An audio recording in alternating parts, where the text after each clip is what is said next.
28 दिसंबर 1937 मुंबई। ठंडी हवा के बीच एक पुराने पारसी घर में जन्म होता है एक ऐसे बच्चे का जिसका नाम आने वाले समय में भारतीय उद्योग की पहचान बन जाएगा। ये कहानी है रतन टाटा की, लेकिन ये सिर्फ एक सफल इंसान की कहानी नहीं, बल्कि उस खामोश संघर्ष की दास्तान है जिसे दुनिया ने कभी ठीक से देखा ही नहीं। बचपन से ही अकेलेपन का साया उनके साथ था। माता पिता के अलग हो जाने के बाद एक छोटे से बच्चे के मन में जो खालीपन पैदा होता है, वही खालीपन धीरे धीरे उनके व्यक्तित्व का हिस्सा बनता चला गया। बाहर से शांत, लेकिन अंदर से लगातार कुछ साबित करने की आग।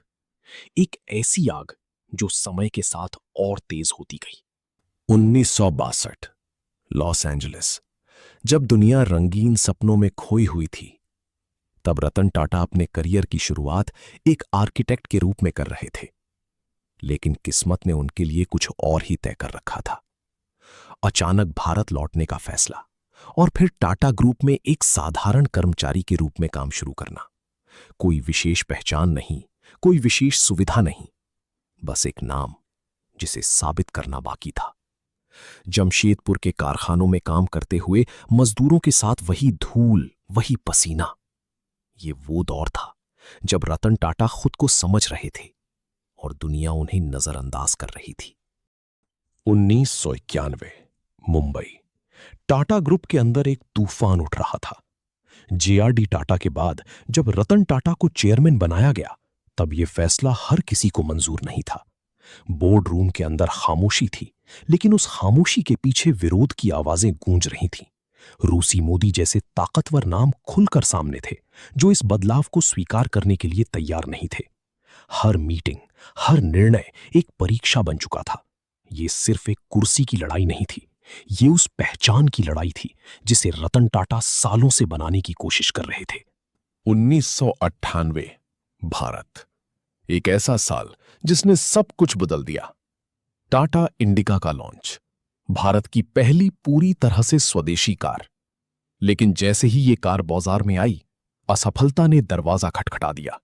बिक्री गिरने लगी, आलोचनाएं बढ़ने लगीं, और मीडिया ने इसे एक बड़ी गलती करार देना शुरू कर दिया।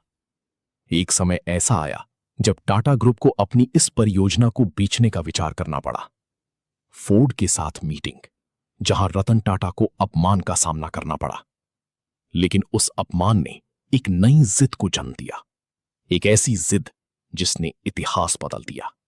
2008 मुंबई। वही रतन टाटा जो कभी अपनी कार बेचने के लिए मजबूर थे, आज उसी फोर्ड कंपनी के दो सबसे बड़े ब्रांड जैगुआर और लैंड रोवर को खरीद रहे थे।